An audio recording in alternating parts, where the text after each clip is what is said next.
This story is titled, My Parents Refused to Help Me Pay for Life-Saving Surgery, Choosing My Sister's Wedding Instead. Now they're begging me to save them from losing everything. Hey everyone, before we jump into today's video, I need your help. We've noticed the channel is losing some traction, and subscribing is one of the best ways you can support us. It's quick, free, and it helps us keep bringing you awesome content. Your support means the world. Let's keep this channel growing together. Thanks so much. Now let's start the video. All right, Reddit, buckle up, because this is going to be a long one. I've been sitting on this story for a while, but after what went down last week, I need to get this shame off my chest. Fair warning, this isn't some feel-good family reconciliation story. This is about karma finally catching up to people who deserve it. So I, 33, female, and I've spent the last 17 years of my life working construction. Started from the absolute bottom. We're talking pushing wheelbarrows full of concrete in 95-degree heat, hauling lumber up 3 flights of stairs kind of bottom. Now I run my own crews as a site supervisor, but we'll get to that part later. First, you need to understand where I came from, because that's what makes all this so up. Growing up in our house was like living in some twisted parallel universe where I was basically a ghost, while my younger sister Emma was treated like she discovered the cure for cancer every time she learned a new dance move. I'm not even exaggerating here. Our house looked like some kind of Emma shrine. Every wall, every shelf, every flat surface had some trophy, certificate, or photo of her achievements. Ballet recitals, piano competitions, spelling bee participation awards, you name it. It was displayed like a precious artifact in a museum. Me, I had exactly one photo in the house. One. It was from my high school graduation, tucked away in some dusty album that probably hasn't seen daylight since Obama's first term. And it's not like I was some deadbeat kid. I lettered in wrestling and powerlifting, maintained a solid B+ average while working part-time, never got in trouble with the law, but in my parents' eyes, that was just expected. No praise, no celebration, just a nod and maybe a good job if they were feeling particularly generous that day. I started hitting the weights hard in sophomore year, partly because of wrestling, but mostly because I needed somewhere to put all that anger. The gym became my sanctuary. While Emma was getting private piano lessons and dance tutorials, I was in our garage with a rusty bench press and some secondhand dumbbells I bought with my own money from mowing lawns. My old man never once spotted me, never showed any interest in what I was doing. He was too busy videotaping Emma's dance performances or whatever. You know what really gets me? I can count on one hand the number of times my parents showed up to my matches. 3 out of 4 years of varsity competition. They always had some excuse. Emma had a recital. Emma had a competition. Emma needed help with her homework. I won the state championship in my weight class senior year. Neither of them was there. Why? Emma had an audition for some summer dance program. She ended up quitting after 2 weeks. Anyway, by the time I hit 16, I was already working construction during summer breaks. Not because I had to. We weren't poor or anything. My old man had some cushy office job in management, and Mom worked part-time as a real estate agent. Nah, I worked because I wanted to be anywhere but home. The guys on the site became more of a family to me than my actual family. They taught me everything. How to read blueprints, how to operate machinery, how to tell when someone's trying to cut corners that could get people killed. Most importantly, they taught me what it means to have someone's back. I moved out the day after high school graduation, got a full-time position with the construction company I'd been working summers for, rented a tiny studio apartment that barely fit a bed and a mini fridge. My parents barely noticed. They were too busy planning Emma's Sweet 16 party, which, by the way, cost more than my first year's rent. The next few years, I busted my ass learning everything I could about construction. Started as a laborer, moved up to carpenter's assistant, then carpenter, then lead carpenter. By 25, I was running my own crew. The guys respected me because they knew I'd done every job I was asking them to do. I wasn't some college kid with a clipboard telling them how to work. I was right there in the trenches with them, getting just as dirty, lifting just as heavy. Meanwhile, Emma went off to some expensive private college. Guess who paid for that? Changed her major 3 times and finally settled on communications or marketing or some other shiny degree. Every time she came home, it was like the second coming of Christ. Mom would cook these elaborate meals. Dad would clear his schedule to spend quality time with her. Me. I got a text on my birthday if they remembered. But you know what? All that lies made me stronger. Every ignored achievement, every missed match, every time they chose her over me, it all just fueled the fire. I turned that anger into gains at the gym, into focus at work, into drive to succeed despite them. Not because of them. By the time everything went sideways with my health, I was benching 225 for reps, deadlifting 405, and running crews that finished projects ahead of schedule and under budget. So there I was at 28, crushing it at work, hitting new PRs at the gym every month, and finally feeling like I had my cannot get together. I'd worked my way up to site supervisor at one of the biggest construction companies in the area. Had my own apartment, nothing fancy, but it was mine. Was even thinking about maybe starting my own business down the line. I'd recently met Kieran through a supplier we used. Quiet, sharp, the kind of project engineer who actually listened to field crews. We grabbed coffee after a site walk once, talked shop, laughed more than I expected. I didn't know it then, but he'd become a lot more important later. Then life decided to remind me it's got a mean right hook. It started with this weird pain in my chest, not like heartburn or muscle strain. This was different. At first, I brushed it off. You work construction long enough, random aches and pains become like background noise. Plus, I was that typical meathead who thought being tough meant ignoring when your body's trying to tell you something's wrong. Stupid looking back on it. The real wake-up call came during a deadlift session. I was going for a new PR, 425 pounds. Everything felt solid during warm-ups, but as soon as I started pulling that weight, it felt like someone had wrapped a steel band around my chest and was tightening it with every breath. Had to bail on the lift. Me, the woman who once finished a wrestling match with a dislocated shoulder, had to drop the bar and sit down because I couldn't breathe. My buddy Mark from the crew, same guy who taught me everything I know about concrete work, practically dragged my stubborn ass to the ER. Thought it was just going to be some pulled muscle or maybe a pinched nerve. Nope. After what felt like a million tests and scans, Doc comes in with that look on his face. You know, the one where they're trying to stay professional, but you can tell they're about to drop a bomb on you. Turns out I had this tumor pressing against my lung. Not the kind they can just cut out and be done with it either. We're talking major surgery, followed by treatments that sounded like they came straight out of a sci-fi movie. The kind of tishua that makes you realize all those hours in the gym, all that protein powder and creatine don't mean jack when your own body decides to turn against you. But here's the real kicker, the cost. Remember how I mentioned I was doing well at work? Yeah, well, construction companies aren't exactly known for their amazing benefits packages, no health insurance, and being the young, invincible dumbass I hadn't bothered getting private coverage. Why waste money on insurance when I could spend it on supplements and new lifting gear, right? God, I was so stupid. The numbers the hospital threw at me might as well have been in Monopoly money. Surgery alone was going to cost more than I made in 2 years. Then add in all the treatments, medications with names I couldn't even pronounce, follow-up care. We're talking enough money to buy a house in some states. And they wanted it up front, or at least proof I could pay. Welcome to American healthcare, right? I tried everything I could think of first. Called every insurance company, but pre-existing conditions were still a shinish back then. Looked into medical trials, but none were accepting new patients. Even checked out those medical tourism websites about getting treatment in Mexico or India, but the doctors shot that down real quick. Said I needed to start treatment like yesterday. My crew, man, those guys were amazing. Mark started a GoFundMe right away. The other guys were offering to donate vacation days, sick leave, whatever they could. Even the old-timer who'd been busting my balls since day one about wearing sunscreen, skin cancer, came by with an envelope full of cash he'd been saving for a new Harley. But it wasn't enough, not even close. The numbers were just too big. We're talking 6 figures here. And time wasn't on my side. Every day I waited, this thing in my chest was growing, making it harder to breathe, harder to work, harder to even get through a normal day without feeling like I was drowning on dry land. Lost 15 pounds in the first month just from stress and not being able to eat right. Had to drop down to light duty at work because I couldn't handle the heavy lifting anymore.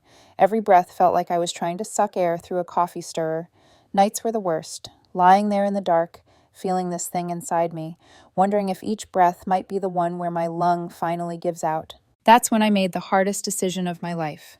After years of being the independent one, the one who never needed help, the one who'd built everything from scratch, I had to swallow my pride and go ask my parents for help. They weren't rich, but they had savings, good credit, a paid-off house. Plus, they were my parents. The people who are supposed to have your back when hits the fan. It was a Tuesday evening when I drove to my parents' house. Remember that clearly because I'd just gotten my latest test results that morning and the doc was pushing hard for us to schedule the surgery ASAP. I'd lost another 10 pound celebs that month. My work jeans were hanging off me like I was some teenager trying to look cool. Chest pain was getting worse to the point where I had to take breaks walking up a single flight of stairs. Their house looked exactly the same as it always had. Real estate prices in their neighborhood had doubled since they bought the place. They were sitting on at least $500,000 in equity alone. I sat down in the chair across from them, trying to ignore how my chest felt like it was in a vice grip. Started explaining everything, the diagnosis, the timeline, the costs. Showed them all the paperwork from the hospital, the treatment plans, everything. Even had a letter from my doctor explaining how urgent this was. My hands were shaking the whole time, but not from the illness. It was the hardest thing I'd ever done, asking them for help. You know what they did while I was laying all this out? Mom kept glancing at her phone like she was waiting for a more important call. Dad just sat there with his arms crossed. That same look on his face he used to get when I'd tell him about my matches, like he was tolerating an annoying sales pitch. When I finally finished talking, there was this long silence, the kind that makes your skin crawl. Then Mom and Dad did this thing they always did. This little look between them like they were having a whole conversation without words. Finally, Dad cleared his throat and dropped the bomb. We can't help you with that, Cheryl. We've already committed our savings to Emma's wedding. I thought I'd misheard him at first, like maybe the tumor had spread to my brain or something. But nope, he just sat there looking at me like he'd told me they couldn't lend me $20 for gas. The wedding? I remember my voice cracking. Not from emotion, from straight-up disbelief. You're choosing a party over my life. Mom jumped in then, all smooth and calm, like she was explaining something to a child. It's not just a party, Cheryl. This is Emma's special day. We've already put down non-refundable deposits. The venue alone was $30,000. $30,000 for a venue. Meanwhile, I'm sitting there literally dying, needing surgery that could save my life, and they're worried about their precious Emma's Instagram perfect wedding. I could die without this surgery, I said it slow, making sure they understood exactly what they were doing. This isn't me asking for help buying a car or starting a business. This is life or death. Dad actually had the balls to shrug like he was dismissing a waiter who'd brought him the wrong appetizer. You've always been resourceful, Cheryl. You'll figure something out. This is Emma's time. We can't let her down. That's when it hit me. All those years of being the forgotten daughter, all those missed events, all those times they chose her over me. It wasn't just them being busy or distracted. They genuinely valued her happiness over my life. Their daughter could literally die, and they were more concerned about their other daughter having the perfect wedding photos. I got up to leave, my legs barely holding me up. Mom actually had the nerve to say, "Don't be dramatic, Cheryl. There must be some payment plan you can work out with the hospital." Payment plan, like I was buying a dishwasher or something. The last thing I remember before walking out was looking at that wall of Emma's photos. All those smiling faces, all that money spent making sure their precious daughter had everything perfect. And there I was, their daughter, walking out of their house knowing I meant less to them than a party. That was the last time I spoke to them for almost 5 years. The next few months after my parents chose a wedding over their daughter's life were pure hell. Not the metaphorical kind. I'm talking actual physical wondering if you'll wake up tomorrow kind of hell. But here's the thing about hitting rock bottom. Once you're there, you've got nothing left to lose. And sometimes that's exactly what you need to find out who you really are. First thing I did after leaving their house was drive straight to work. It was already dark, but I knew Mark would still be there finishing paperwork. Guy's been running night crew for 15 years. Found him in the site office doing what he always does, cursing at Excel spreadsheets and drinking coffee that could strip paint. Told him everything. Not gonna lie. Broke down halfway through. Here I am, 5'7", 170, well, more like 150 by then, crying like a baby in a construction trailer. Know what Mark did? Didn't say a word. Just got up, locked the office door. Then he picked up his phone and started making calls. By midnight, we had a plan. Not a good one, but when you're drowning, you don't complain about the quality of the rope. The next few weeks were a blur of hospital payment negotiations, loan applications, and picking up every extra shift I could physically handle. The crew, my real family, stepped up in ways I still can't talk about without getting choked up. These folks, most of them living paycheck to paycheck themselves, somehow scraped together almost $15,000 for my treatment fund. Miguel, our master carpenter, who'd been sending half his paycheck to family in Mexico, handed me an envelope with $2,000 in cash, said his kids could wait another year for their PlayStation. Big Pete, who everyone thought was just a stereotypical musclehead concrete specialist, turned out to be a whiz at organizing fundraisers. Man got the local gym to host a bench press competition, convinced local businesses to donate prizes, raised another $8,000 in one weekend, but it still wasn't enough, not even close. The surgery alone was going to cost over $80,000, and that's before adding in all the other treatments. So I did what I had to do. Sold my truck, the one I'd spent 2 years restoring on weekends, sold my custom PC, sold every piece of gym equipment I owned, even sold my grandfather's watch, the only thing he'd ever left me. That one hurt the most. Meanwhile, I was still trying to work as much as possible, even though by this point I could barely make it through a 4-hour shift without feeling like I was breathing through a straw. The tumor was growing, pressing harder against my lung. Every breath felt like trying to inflate a balloon inside a box that's too small. Lost another 15 pounds. My work boots stopped fitting because my feet were swelling from the fluid retention. The worst part? Seeing Emma's wedding preparations all over social media. My parents were posting constant updates about venue tastings, flower arrangements, dress fittings. Each post was like a knife in the gut.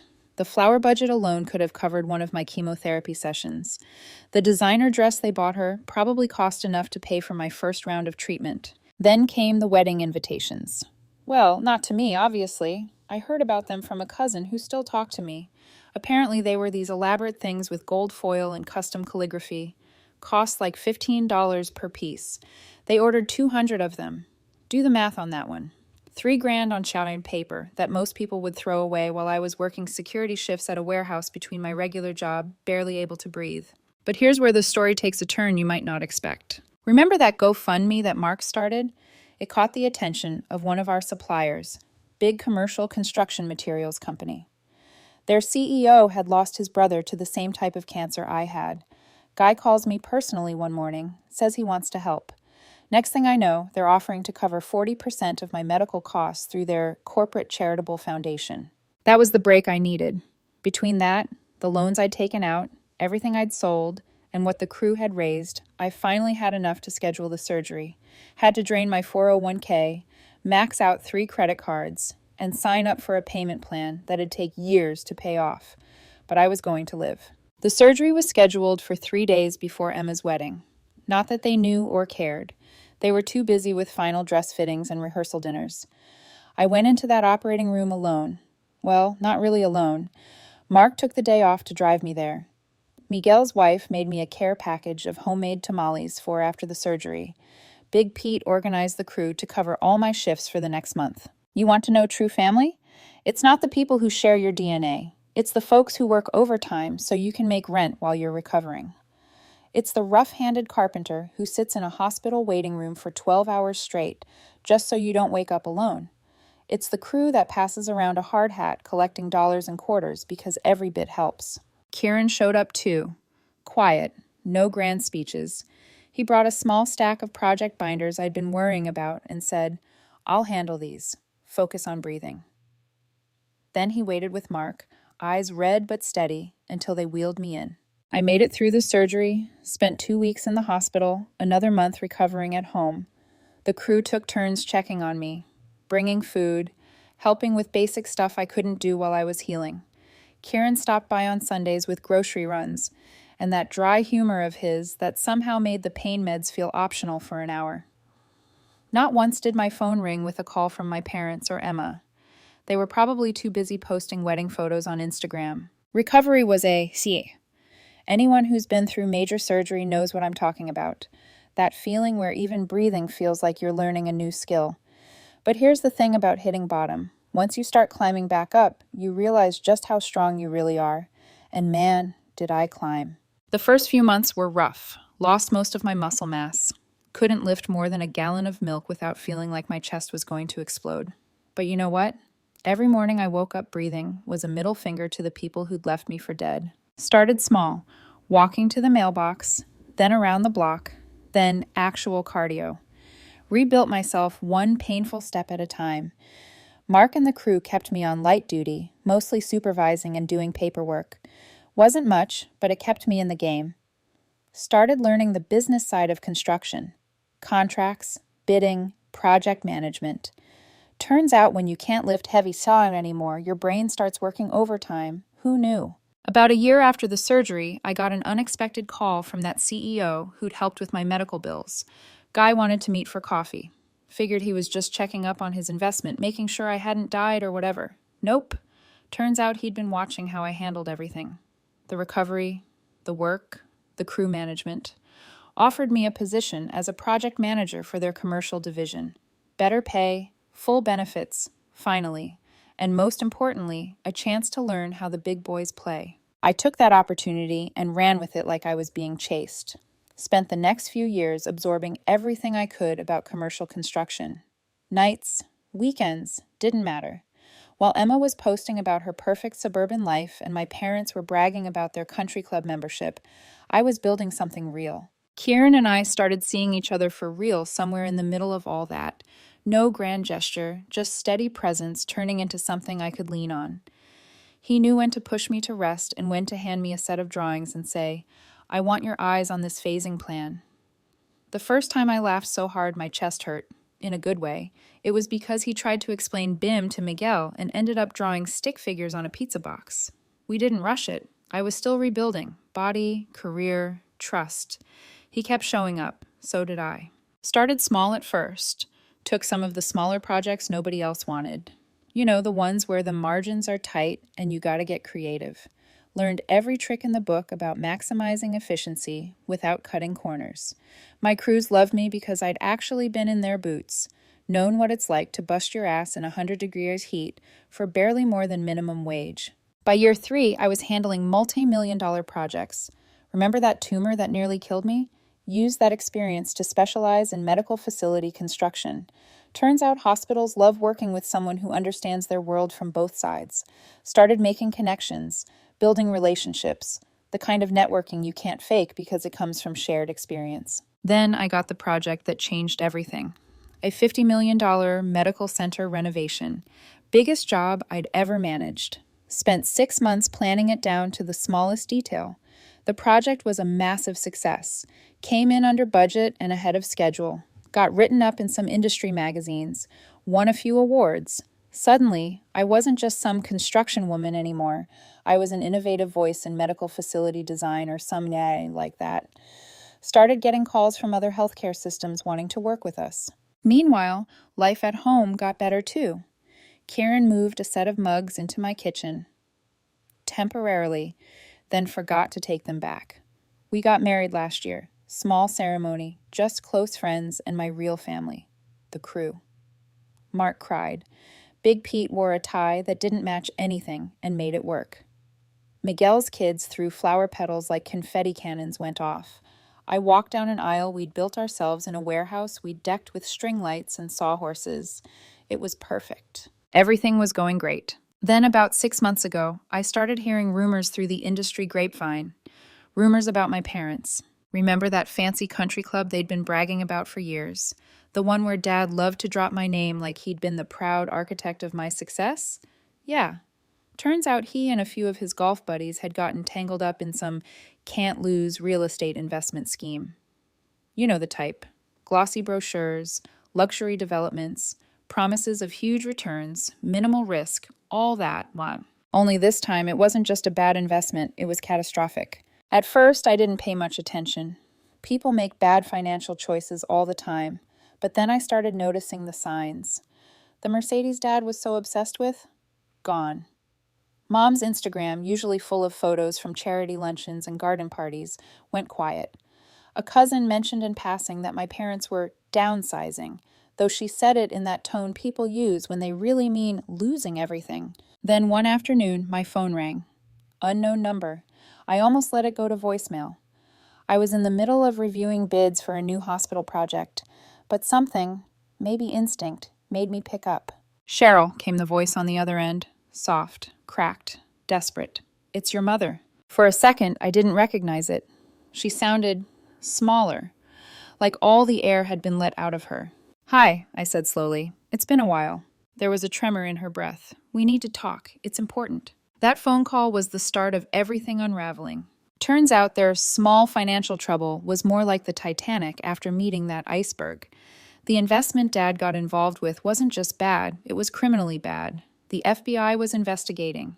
The partners had vanished overseas. Every dime they'd invested, gone. And here's the kicker. They'd mortgaged their house, cashed out their retirement accounts, even taken out additional loans. And now, foreclosure was weeks away. But here's where it gets darkly poetic. Their first call wasn't to Emma, not the golden child, not the daughter whose wedding they'd gutted their savings to fund. Nope.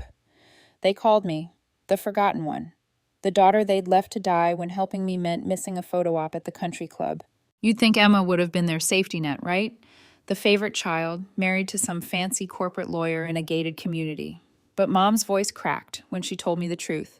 They went to Emma first, she whispered. She said it wasn't her responsibility. I blinked. What do you mean? She had her husband answer the door. He told us they couldn't risk having our financial problems affect their children's future. Then he gave us the number of a bankruptcy attorney and shut the door. I let out a humorless laugh. Wow. All those years you spent choosing her, and now she can't even let you in the house. Mom's voice broke. Please don't be cruel. We've made mistakes. We need help, please. How much? I asked, my voice flat. 50,000, she whispered, just to catch up on the mortgage and hold off foreclosure. 50,000. The same amount they'd spent on Emma's wedding photographer and videographer. I remembered the posts, the drones, the cinematic highlight reel, the champagne toast under fairy lights, the video they'd called an investment in memories. What does Emma say about all this? I asked, already knowing the answer. Silence. She says she and her husband are focused on their children's education, Mom said finally. They can't risk helping us. But you think I should? Her tone sharpened, a flash of her old self. We're your parents, Cheryl. We raised you. I laughed, cold and low. You raised Emma. You tolerated me. That's not fair, she snapped. It's not? My voice cracked despite myself. When I needed you, when I was dying, you said you couldn't help because you had commitments. You chose a wedding over your daughter's life. But now that you're the one sinking, suddenly I'm family again? There was a long silence, then a faint shuffle. Your father wants to speak with you. Of course he did. Cheryl? Dad's voice came through, brittle but trying for authority. What's past is past. We need to think about the future, about family. Family, I repeated. You mean that word you use when you need something? Don't be like this, he said. We're asking for help. You've done well for yourself. You can afford it. I stared out my office window at the skyline. Yeah, Dad, I can. You know why? Because when you abandoned me, I learned how to survive without you. I built something real. I worked while I could barely breathe. I fought for every inch of the life you threw away. Cheryl, tell me, I cut in. When Emma's husband slammed the door in your face, did it hurt? Did it feel like someone ripped your heart out? Like everything you sacrificed was for nothing? The line went silent. Now you know how I felt. The next morning, I got a call from the bank handling their mortgage. Apparently, I was still listed as their emergency contact. Funny, considering they'd erased me from every family photo years ago. The bank rep explained they were moving forward with foreclosure unless someone intervened. I told them I'd get back to them. That Saturday, I made a decision. I called my parents and told them to meet me at one of my job sites. Told them to be there at 7 a.m., sharp. When they arrived, they looked smaller, tired. Mom's hair was unstyled, her clothes wrinkled. Dad's face had that hollow look people get when the ground's just been ripped out from under them. Why are we here? Mom asked, trying to sound firm, but failing. I gestured around. See this building? I said. The morning light caught the glass facade of the new medical center, still under construction. This is mine, my project. It exists because I survived, not because of you. In spite of you. Dad frowned. We didn't come here for a lecture. No, I said quietly. You came here to understand something. I pulled up my banking app on my phone. You need $50,000 to save your house. That's less than what you spent on Emma's wedding flowers. Mom flinched. Are you going to help us or not? Dad asked, a flash of his old arrogance showing through. I smiled faintly. You remember Mark? The foreman who drove me to the hospital when you wouldn't?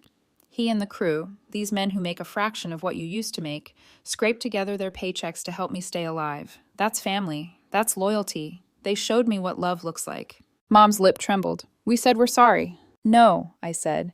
You're not sorry you did it. You're sorry you need something from me now. Dad's voice rose. We're your parents. And I was your daughter, I snapped, until the day you chose a wedding over my heartbeat. The silence that followed was sharp enough to cut. Finally, I sighed. You want the truth? I could write that check right now and not even feel it. But I won't, because some debts can't be repaid with money. Mom started crying, hands shaking. We'll be homeless. I shrugged. You'll figure it out. You're resourceful. Isn't that what you told me when I was dying? Then I turned to leave. Oh, and Dad, I said over my shoulder. You were right. Family does help family. That's why you're on your own. I walked away while they stood there, surrounded by the sound of drills, saws, and real people building real things. Something they'd never understand. 2 months later, I got word they'd lost the house. Emma still wouldn't take their calls. They were living in some extended stay motel on the edge of town. The country club crowd had long since vanished. And me? I signed another multi-million-dollar contract for a hospital expansion. Kieran and I are expecting our first child. Life's good. Sometimes karma takes her time, but when she finally shows up, she builds with precision.